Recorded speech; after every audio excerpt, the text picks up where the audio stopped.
I'm Rochelle Wilhite. I'm the designated broker of Best Choice Realty.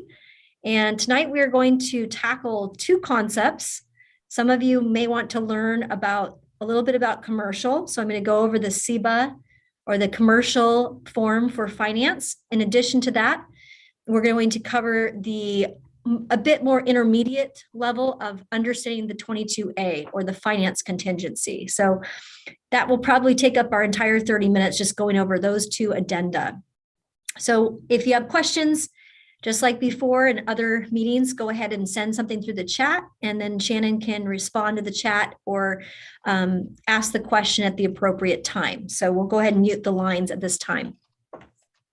So to start off with and get everybody up to speed, there are two paths basically in real estate that Best Choice Realty showcases, which is working commercial or working residential. And those two paths require two different types of addenda when you're building a purchase and sale agreement. So what's interesting to me is that even today, and I've had a few people call me that have been in the business a long time, they don't realize that by not including a 22A or a finance contingency, what that means to the seller is that it's not subject or not contingent on financing.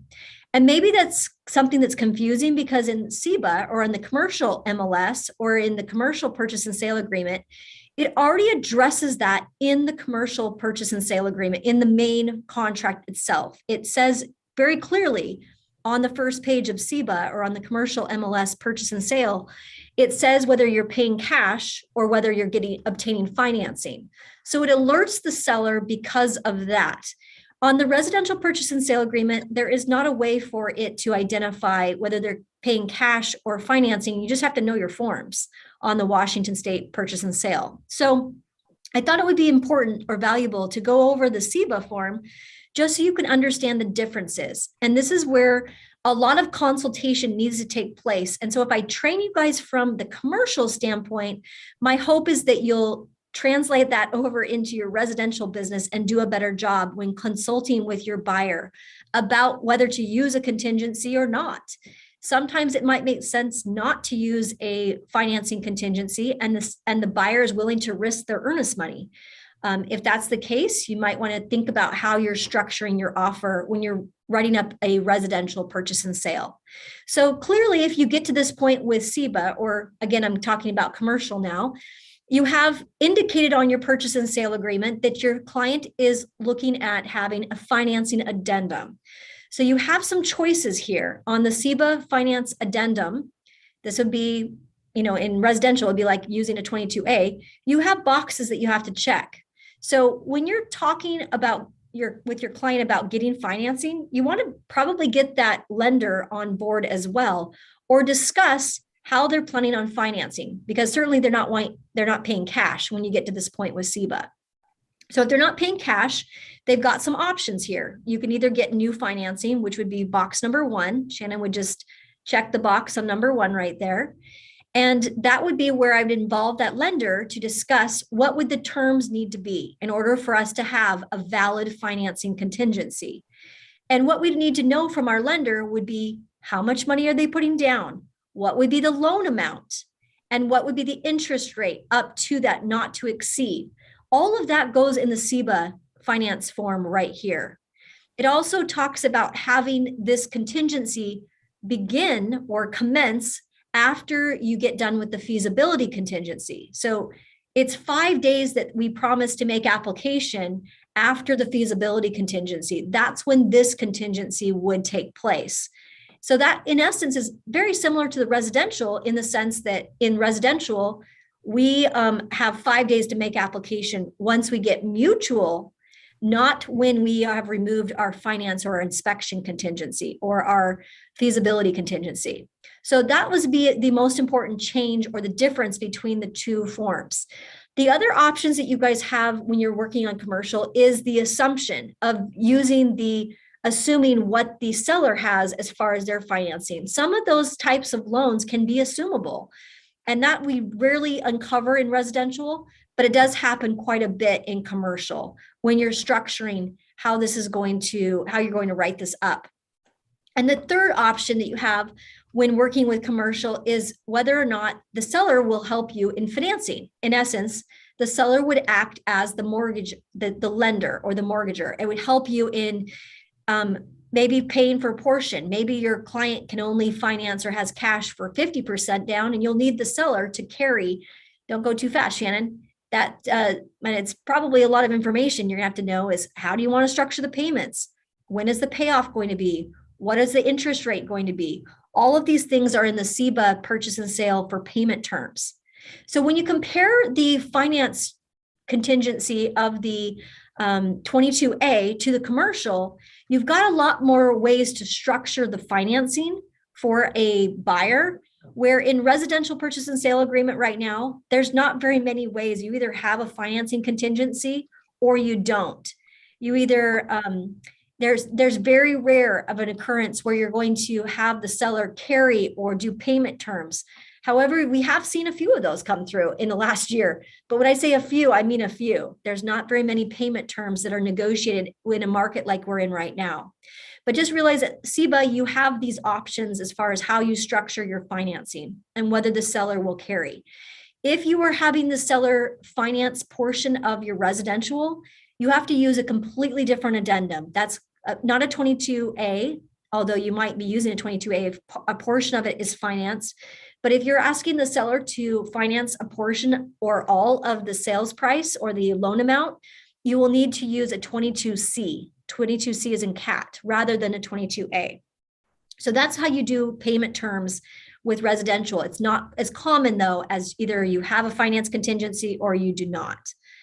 The next thing you have as you scroll down on the CEBA form is estoppels and NDAs.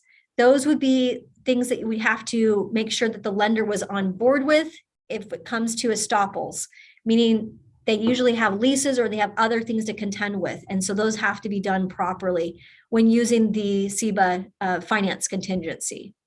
And then additional provisions. I see a lot of CEBA or people writing things in on the additional provisions. Anytime you write additional provisions, you need to understand that if you are writing something that the buyer has asked you to write, in essence, you are writing what they want, not what you want. If you write it, you're practicing law. So be very careful if you're going to use this big, huge page here to write any additional terms. You want to make sure that it's either approved by the buyer's attorney, or you've spoken with me about what you need to write, or you have just said, buyer, Mr. and Mrs. Buyer, because we're writing this in, just to understand that it is something that your attorney has approved, because I'm not practicing law and getting myself in trouble. Let's go ahead and flip, Shannon, over to the 22A.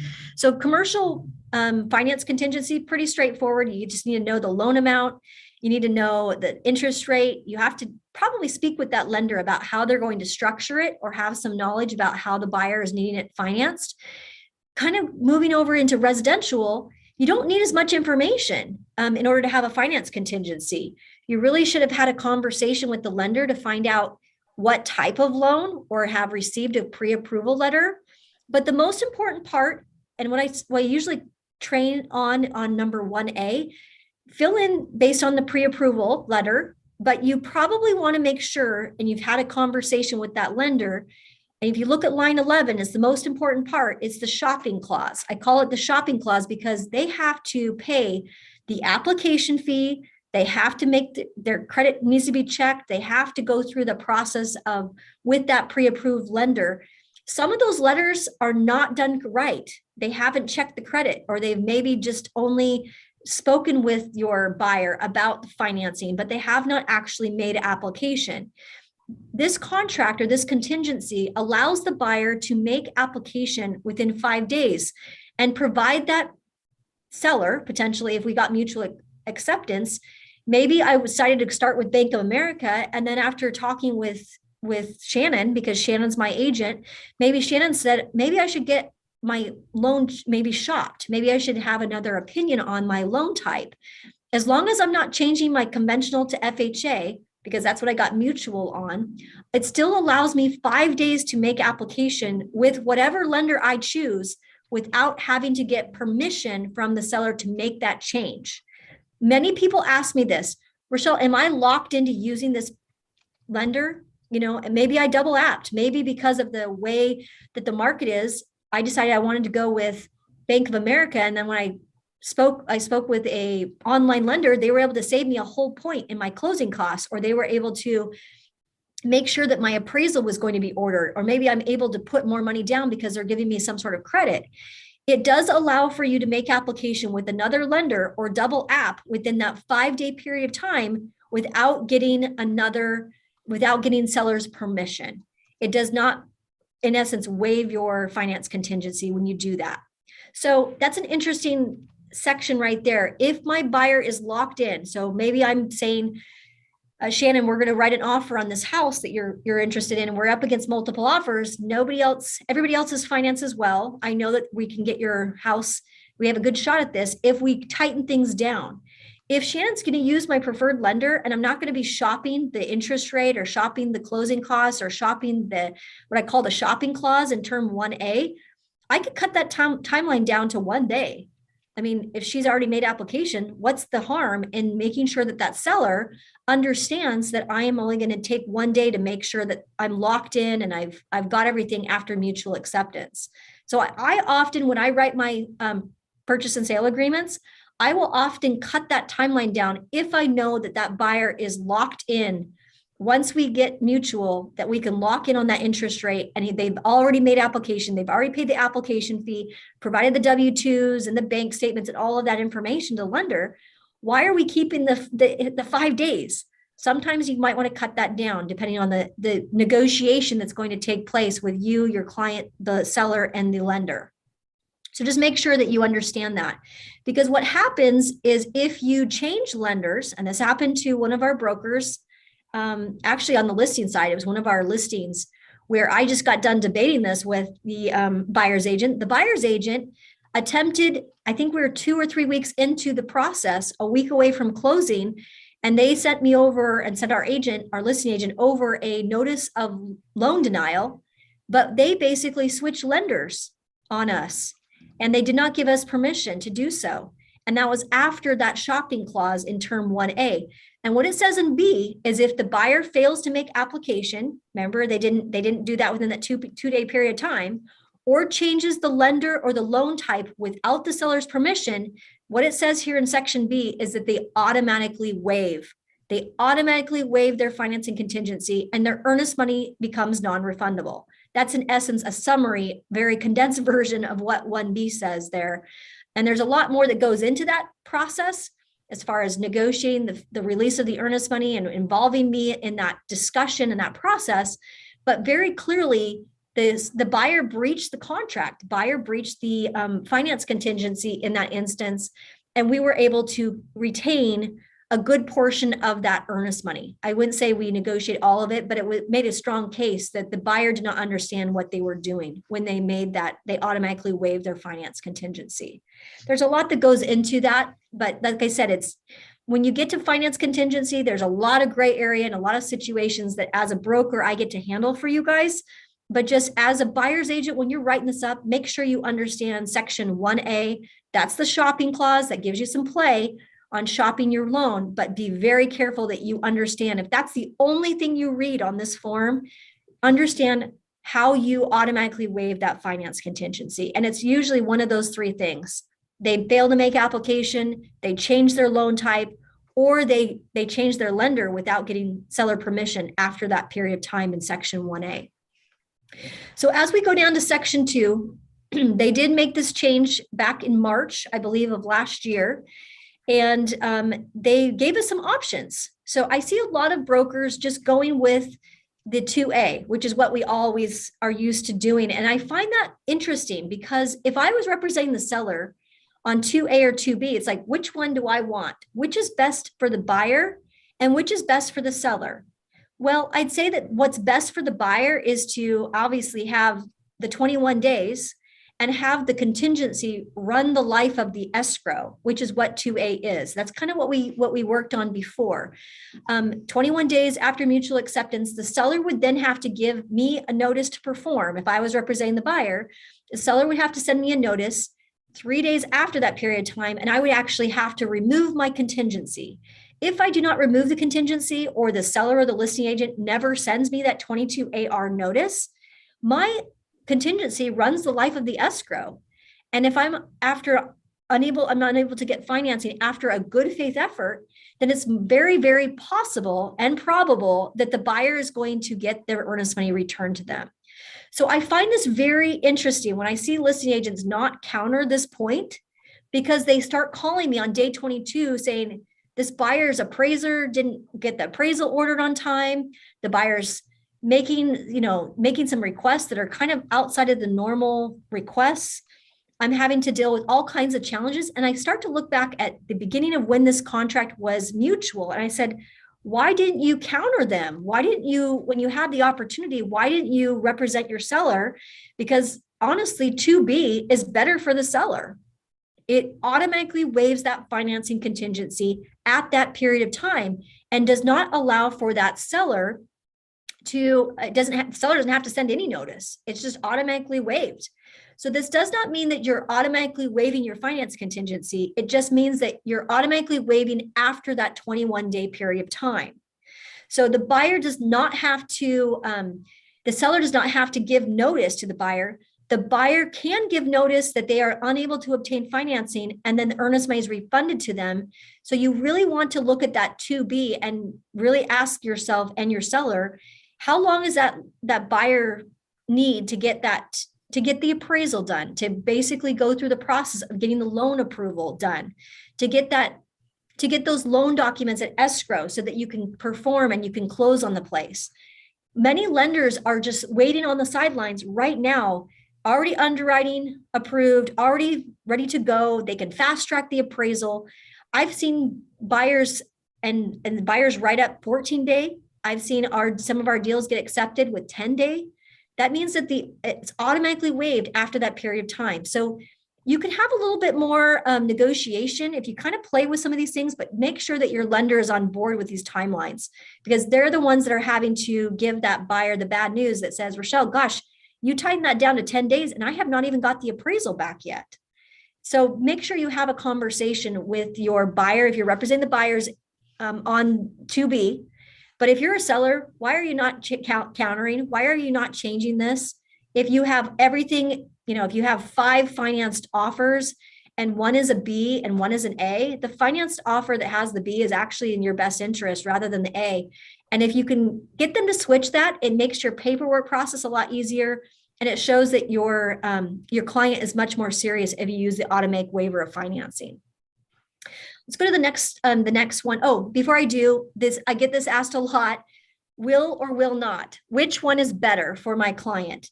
Will is and they've swapped this around. It's very, very confusing. The appraisal will constitute waiver. So what's best for the buyer is to leave the default, will not. That means term 5 will remain intact, even if we waived or we've changed something above. If we've automatically waived, the appraisal less than the sales price will constitute waiver of paragraph 5. It does not mean that you're waiving the appraisal contingency. Some people misinterpret that section thinking if I select the will or the will not, if I select will, the appraisal less than sales price is not applicable. That's not what it's saying. It's saying that if the timelines are not working out, that the appraisal contingency, it will constitute, will not, that will still be intact. That will still be in play. If I select the will not, that means that's not going to waive. But if I select the will, that means that I have to get that appraisal done within 10 days. Otherwise, it's going to waive. The appraisal contingency will not, I have to do that within that time period. If I check the will not, it's actually in the best interest of the buyer. So just so you guys are clear on what the will or will not, and I'll probably have to have that one-on-one conversation with you consistently because it's not very clear and it's a difficult section to understand. You almost have to play it out in a real time in order for you to understand it. But term 3 and 4, the one thing I want to point out on number 3, we don't see very much closing costs being paid for by the seller. In a seller's market, this is an opportunity where you sometimes have to increase to pay if the buyer does not have the closing costs. We sometimes need to increase the price to cover the closing costs. This is where you would write that in. If you're a rookie agent and you're working with a first-time home buyer where they need to have the seller pay for some of their closing costs, Don't forget that you need to fill this part in. This needs to be factored in because sometimes they don't have enough money to come up with their down payment. And in addition to that, the closing costs that are the lender fees. This is where you can wrap that into the purchase and sale agreement and have the seller pay for it. Just realize that anytime you increase the price, it has to appraise, and the seller is going to be paying commission based on the increased purchase price, which does impact your net, or it impacts the seller's net of how much they have to pay.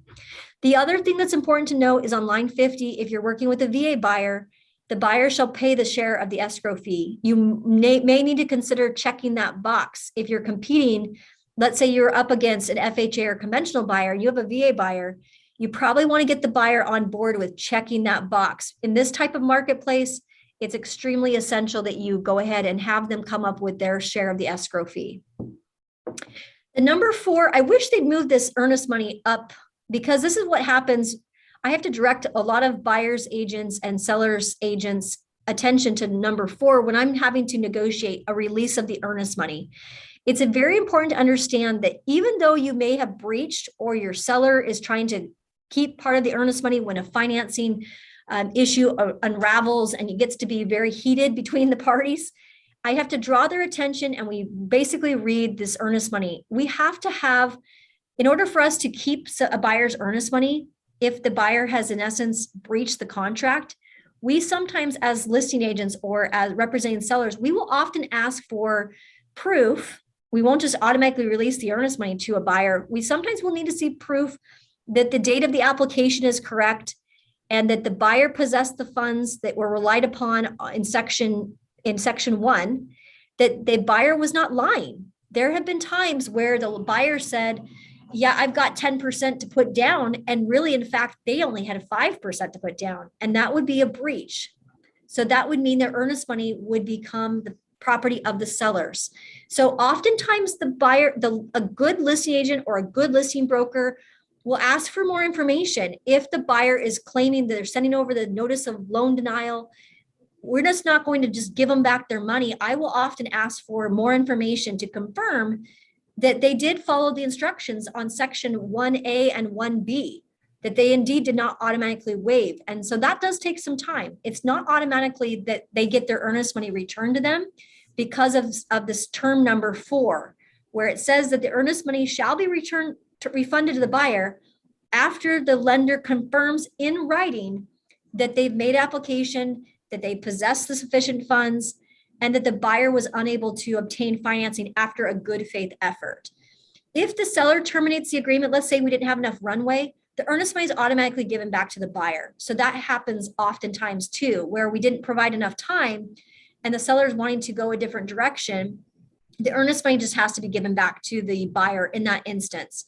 So number 4 explains some instances, albeit there's a lot of gray area, and that's where brokers have to get involved when you get to an impasse where it's like, they've sent me over the notice of loan denial and I've given them a 50 or 51. We want to probably talk before you get in a back and forth with the other side, because there's a lot of areas of gray in this section of in line 53 through 59.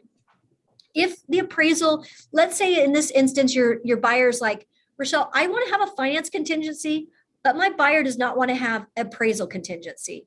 I have had instances where we were the winning offer. What we do on that is we want to, if you're in essence waiving your appraisal contingency, in the state of Washington, it's provided in the 22A. So in that case, the only way to remove it would be to write some language in, or to literally redline it, cross it out, and have your buyer initial. If that's a choice your buyer is making, not having appraisal contingency, maybe they have a sufficient 401k that they're going to pull out of to make up the difference if the appraisal does not come in at value. But they do want an appraisal contingency in case they lose their job, unless they're unable to get financing from that lender that they've pre-approved with. I have had instances where we've crossed off term 5. If you have never done that before, it's your first time doing that, if you want to run it past me, I'm happy to review that terminology or that change. Otherwise, you have an appraisal contingency that gives you an opportunity to negotiate the price. So if you're a listing agent, that's where you see listing agents saying, if you're going to use a 22A, I want to also make sure that your buyer has the additional down And that would be very strong position. If you're being asked for that, it's because 22AD modifies term 5 in a very big way. It shortens timelines down. It's all in or not in. It's kind of a way to, in essence, fast track so this contingency doesn't kind of go a long way. So if you're able to get a seller to accept a 22A without having a 22AD, that's basically the buyer's best interest. But in this marketplace, what we are seeing is a lot of times they're either waiving the appraisal contingency altogether, they're removing the finance contingency altogether, they're using an appraisal contingency, not a finance contingency, or they're just running the risk that they're going to lose their earnest money by just not having anything. So it's usually one of those cases. So you've got to know your forms well and know this 22A really well. But if you are able to get the 22A approved and get a back and forth appraisal less than the sales price, we are seeing quite a few appraisals coming in with the appraisal not being the sales price. And then we have a way to negotiate. So the buyer has a way to get a reconsideration or reducing the price, or they can terminate if the seller's not willing to reduce the price. And that would be not including a 22AD, with it just a standalone form here, in addition to the other forms that you're using with your offer. I think that was it on the 22A. Shannon, did I cover everything on that form? Yeah, we had one question that came through, Stephen. I wanted to cover it for you, but he had a question about the term 1A and whether or not you can put 0. Is that acceptable or not? And this is actually not the first time I've heard this question too, so it's valid. With the 0, they've already made application. It says if required to make, so 0 would mean that they have already made application. I would just keep it as a 1. I don't like the 0, because then that makes it seem like, are we zeroing out everything on that section on 1A? It'd be better just to have one day. But yes, I have seen 0 come through, and that makes me wonder if I've got to make sure that they've made application. And you're relying a lot on that lender for that information. So if you're going to put 0, you better make sure you've had that conversation with the lender, that the application and everything is done. There's no issues there. So the safer bet would just to keep the 1 day, Shannon. Yep. I know we get this quite a bit too, Rochelle, is are you required, if you've got a loan, are you required to even include a financing addendum? I mean, is it like an either or, 22EF versus 22A, or can you just exclude them entirely? If you exclude the 22A, your earnest money, if you're getting financing, the only thing I've had problems with is that if you don't use a 22EF, then you have no right to enter the property to do an appraisal. And most of the loans, anything less than 20% is going to require an appraisal. And how are you going to get the appraiser into the property if you haven't provided for that? And so if you're not including a 22A, we are asking you to use a 22EF, because on the 22EF, you gotta open it up real quick, Shannon, this will answer the question. There's a section on the 22EF that they added. If buyer disclosed, so it'd be number 3, you would check. It's line 35 and 37. If the buyer disclosed that they're obtaining a loan, the seller shall permit an appraisal of the property and inspections required by the lender, not limited to. And again, that would give the buyer and the buyer's agent the right to have that appraiser come out to the property. So that would be what we would advise to do. But quite simply, if you included a 22A, they've waived their financing. It's as good as cash. And they have to perform within that period of time, or you basically have risked the entire earnest money amount you've disclosed on the form 21 or 28. Great question. Anything else, Shannon? I know this is, I at least had this question when I was first getting licensed, so I'm sure some others have this as well, but what's the difference between conventional first and conventional second? Back in the day when we used to do, this is before 2008, so this will date me. We used to do what they called an 80-20 loan, where it was like 80% was with one lender and 20% was another lender. They no longer do those. They're not as common, but there is instances where that has happened, where it's like I got a kind of a hard money loan for the second, and the first you do need to disclose properly. But most of the time after '08, everything got cleaned up. We no longer do those 80-20 loans where it was out of pocket. Nobody had to come up with anything. So it's very rare that I see the conventional second, but there has been times where there was like a HELOC, for example, a home equity line of credit, in addition to a conventional loan. So in that case, you probably want to do conventional first and a home equity line of credit. You're going to want to do both, not just check the box. You have to fully disclose, how is this buyer obtaining financing? And you could be risking your client's earnest money if you don't fill this out correctly. Great question. Yeah. Another, I guess, if I was representing a buyer, in this type of market that we're dealing with in King County, Pierce, and Snohomish, what's the harm? What would you do if you were representing a buyer? Would you do 2A or would you do 2B? Right now, I first have a conversation about, what offers they have on the table. Which offers are we up against cash? Are we up against other financed offers? Again, you have to understand what you're up against in order for you to properly advise the buyer on what they're willing to risk. And then obviously go through, the benefits and what to keep in mind, that form. But we kind of work backwards, Shannon, as far as that goes. Like, we're trying to get them the house, but yet we don't want them to risk everything. So some people's appetite for risk is higher than others. But once they lose a few, you start getting smarter at how you structure it, and knowing that you start with basically, you could waive everything, but then, you know what, I understand, Shannon, that you're a little bit nervous about risking $50,000 of earnest money. What if and you're like, oh, I just don't want to risk $50,000 of earnest money, make my earnest money non-refundable. Then I start working backwards and go, okay, what if we were just to do an automatic waiver of financing? That's more in the interest of the seller, but let's only provide a shorter period of time to get that appraisal ordered. That might be a better solution. Or you have additional down. That's when you start having those conversations of how to structure it so that, yes, it's protecting your earnest money, but it's not giving away everything. It's not putting your earnest money at risk right off the bat. Okay. I know I got this question today, but in instances where clients are, well, I guess I'll rephrase that. So if we're having to contribute a portion of our commission, which I think this is coming across, some people are doing this. Okay. How do we properly, do we have to inform the seller and the listing agent about that type of contribution that we're giving to our buyer? No. Do we have to put it on here that they're meeting closing costs? How does that work out? No. So if you're helping your buyer with closing costs, or you're contributing some commission really should not be on the purchase and sale agreement. The commission is allocated and negotiated between the brokerages. So that's already been agreed upon. If you are giving a credit at Best Choice Realty, that's something that you actually do not have to disclose to the seller. So the answer is no. So where would you do that in terms of how the commission gets allocated? The allocation of the commission, we already are promised on, and on commercial is different. Commercial, you have your commission negotiated on the commercial purchase and sale agreement.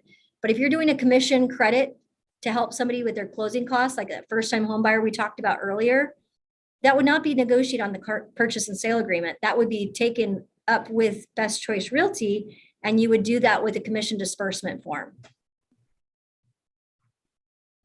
Very good. And then I guess if nobody else has any other questions, you're welcome to post them in the chat. But what can we anticipate as a buyer's agent, listing agent, in terms of what's coming through nationally that we can expect? And what are we supposed to kind of anticipate as we go over the next couple months in terms of the market that we're in and using this type of form? I think there's a lot of education that we're seeing from other companies. They're advising their agents on, do we use a 22A? Do we use a 22AD? They're doing more training on it. So I would say you probably want to read through, and if you're not clear on some of this, you might want to run some scenarios by Candace. I know the Raindrops are talking about that with a lender on Wednesday at their meeting. So if you're feeling a little uncomfortable about how to write it or what to do in certain circumstances, the best person to really talk to is an experienced lender who has experienced maybe some pain in maybe losing some earnest money or trying to help a buyer in getting their offer accepted because they've lost out 6, 7 other times, and what kind of ways they could help as a lender in making that seller feel more comfortable. For example, using movement mortgage over Caliber or using movement mortgage over Bank of America. There are instances where sometimes it's getting that lender on board and having that conversation when you're about ready to write it, and just kind of working it like, what are we trying to accomplish here? And what are we willing to risk? And if we're willing to risk our earnest money, we may not even need a finance contingency. I think that's the direction many of these buyers are having to go, especially in King County in the entry level market. They're not even including a finance contingency, Shannon. It's super scary, but that's how the buyers are finally getting around to, okay, we've tried with finance contingency. We've tried to use the 22AD. We've tried to change it from waiver to, or from having, the A to the B, and tried that, and that didn't work.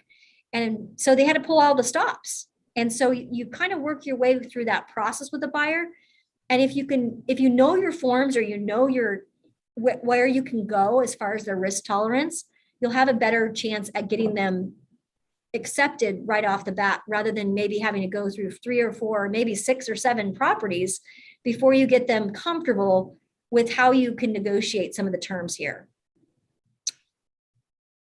That answer the question, Shannon, or did Yeah. And I had one that snuck in too. Hopefully you got time for one more, but I do. Asking what the difference is between the 22A and the 22AA. The 22AA is an appraisal contingency only.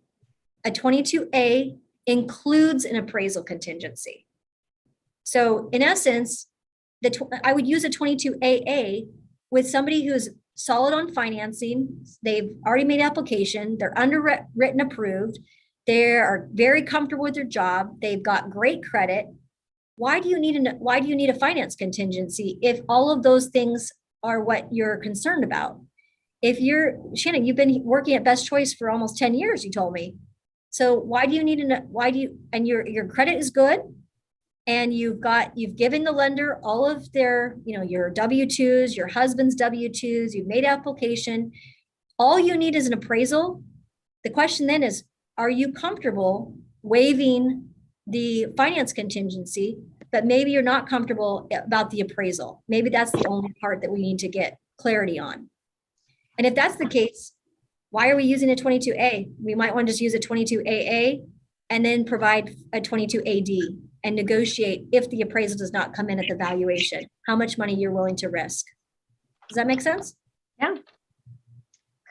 I just want to add one thing really briefly too, with all of these and the different steps. Say you're just doing, say, a 22AA. Sometimes it's really important to make sure the person on the other side of you understands. I will be honest with you, we're running into a lot of agents on the listing side that don't even understand what it means. So communication is key, and reaching out to that person, that listing agent, whatever way you can to explain, I'm not including a 22A. This means we are waiving our financing contingency. We have included in lieu of this, or we've included a 22AA. So we just want to, have the appraisal, but we're also including a 22AD that we are going to come up if it does come in low. So I'm just communicate, because you don't know if the agent on the other end even knows what you're doing when we're getting a little creative with these different options. That is all. Thank you, Candace. Was there anything else that I didn't cover? I think we covered the VA option. I think that was a question I get asked so often, is the VA that does have a little bit extra that the seller has to pay. So you got to make sure you don't miss that box. That checkbox is super important. Because it could mean a difference of, like, I've had somebody that lost a VA buyer over, it was like $500. It wasn't even that much. It was crazy. And it's just because they didn't understand, the box needed to be checked. And that agent learned a very valuable lesson that you need to have a conversation. If you're working with a veteran or somebody that's using a VA loan, make sure you sit down and kind of understand where their finances get a copy of their bank statement, show that they have more than the 0% down in their bank account. That's what will take. That's oftentimes what it will take in order to get a VA buyer accepted, because you're swimming upstream. You're having to overcome a lot of past bad behavior and getting those veterans accepted through the process, in comparison to a conventional buyer or somebody that's doing FHA. All right. Any other questions, Shannon, that came in? Nope, that'll be it. Okay. All right. Hopefully this helped you guys that are having trouble understanding the finance contingency a bit more. And if you're on raindrops, don't forget Wednesday. That will be a really good session with Candace and one of her preferred lenders.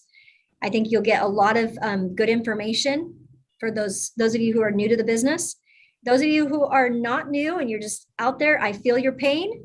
It's so much better to be on the listing side of things. So if you can get the word out that now is the time to get your home on the market. We are in spring season right now. There's a lot of seller opportunities. I couldn't believe with the listing I just took over the weekend, how much attention it's getting and how crazy this market really is. It's like only in 2 or 3 months, how much increase at equity positions people have.